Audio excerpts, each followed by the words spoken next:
Hello everyone, this is the lovely Miss Di, the ray of sunshine. I go by so many names. But I would like to respond to the lovely, the AfroQueen. I have so much respect for you. You are such a beautiful human being, and again, I'm really grateful for your friendship.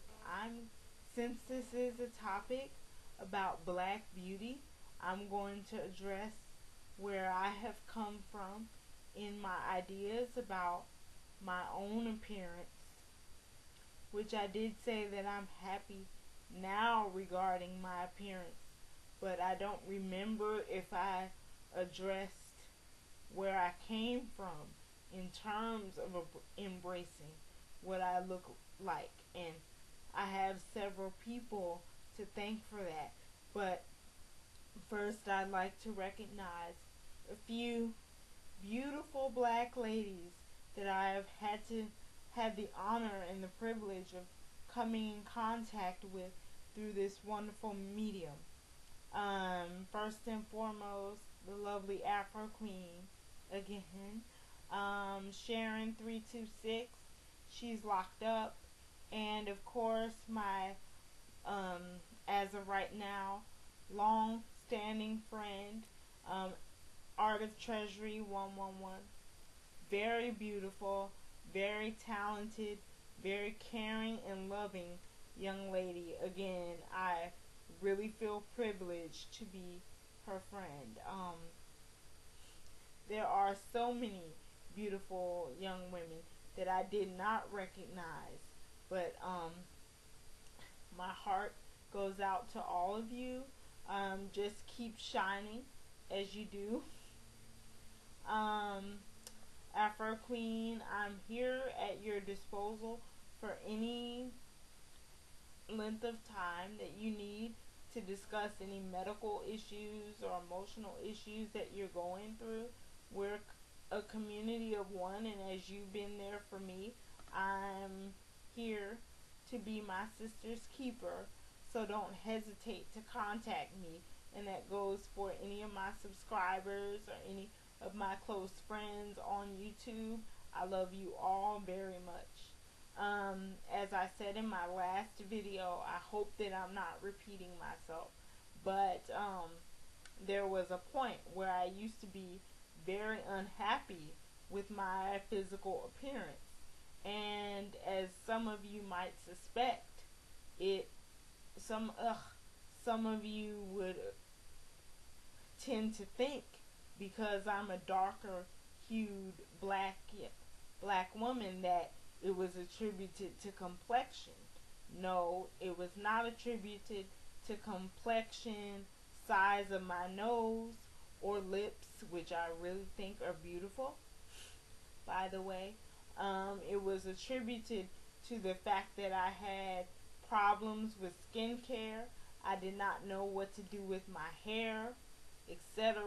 And I just had an inferiority complex and compared myself to every young woman around me, and thought in every aspect, any place that I went, that I was the most unattractive of the women there.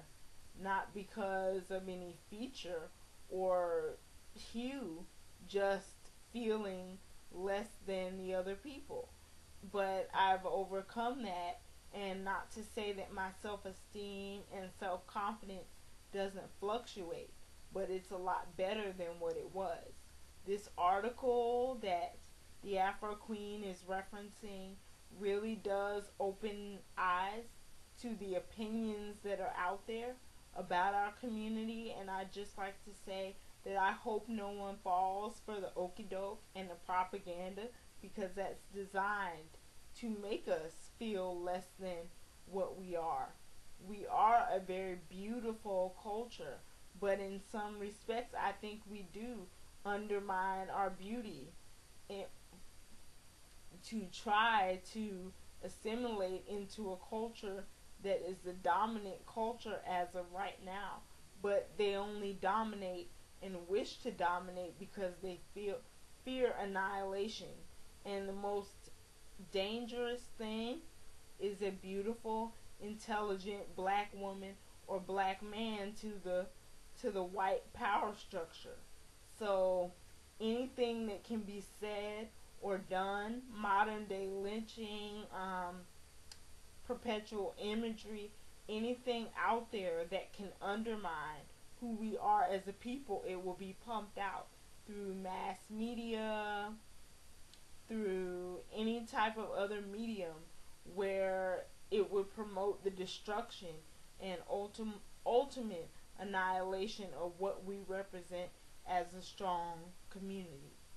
I really do think we're the most beautiful of all the cultures. I think we're the most diverse looking people, the most among the most intelligent, among the most resourceful, and with all of these images pumped out in mainstream media to think for us to think that the more melanated we are, that the closer to Afrocentric features that we have, the less attractive we are.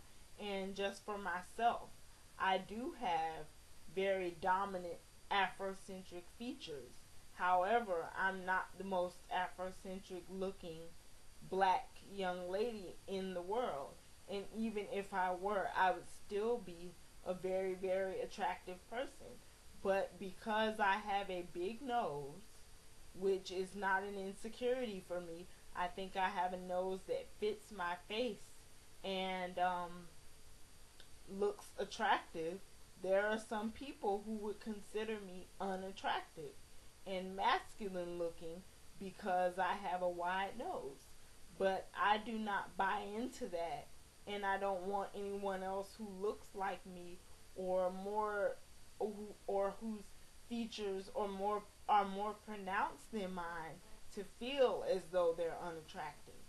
I really do think that people are really threatened by what black women bring to the table as far as beauty. And you usually undermine things when you don't understand it, when you're threatened by it, or when it brings something out in you that is ugly.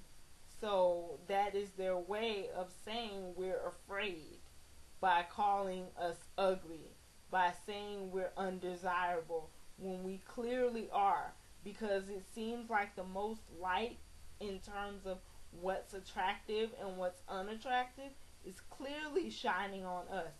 So we must be doing something right as a community, but I think with the ideas that some of the lost black souls have about trying so hard to emulate something that is nowhere near what our culture is, trying so hard to resemble Eurocentric standards of beauty, is just sad.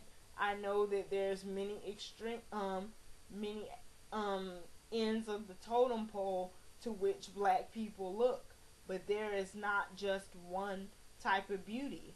The Miss Tibbs, like the lady on In the Heat of the Night, the Beyonces, the Rihannas of the world are just one type of beauty.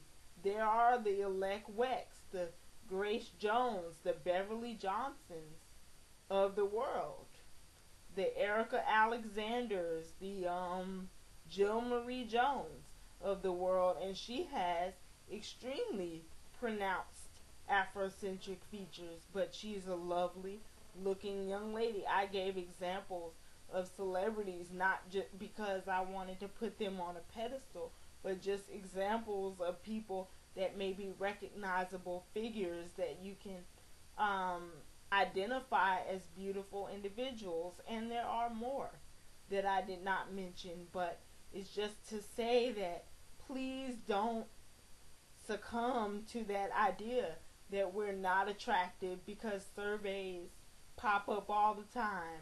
Why are black women single? You're the least desirable. Your own culture doesn't even want you. All of these things represent the small-mindedness of some people out there. It doesn't represent everybody. And as long as you know what you are and you don't let people define you, you will be okay, because nobody certainly defines me. I like what I see when I look in the mirror for the most part. And people don't define, like I said, what I deem attractive, because everything on my body is attractive to me. You might not believe it, but I believe it. And I think that everyone is beautiful in their own way. And black women, no matter what end of the spectrum, you look like you are beautiful. And just you were made in the image of God. And since God is perfect, no one is quote unquote ugly. And please don't hold your head down, because being a black woman is being from great kings and queens, and I don't think any of them held their heads down. I think they held their heads up. And it's not time to be ashamed. It's not time to be embarrassed or time to have an inferiority complex. It's time to stand up and be proud. I'm not saying be vain, but be proud of who you are. I'm not an authority on the issue. I don't get it right all the time. I'm not trying to preach to anyone, because it's been a journey for me for self-love and self-acceptance. And I'm a work in progress, but at least I was better than I was. And through my journey and my story, maybe I can inspire another black woman or a woman of any other race or hue or whatever to feel better about herself, because I do believe in sisterhood, and anything that I can do to improve the state of the black community, I will.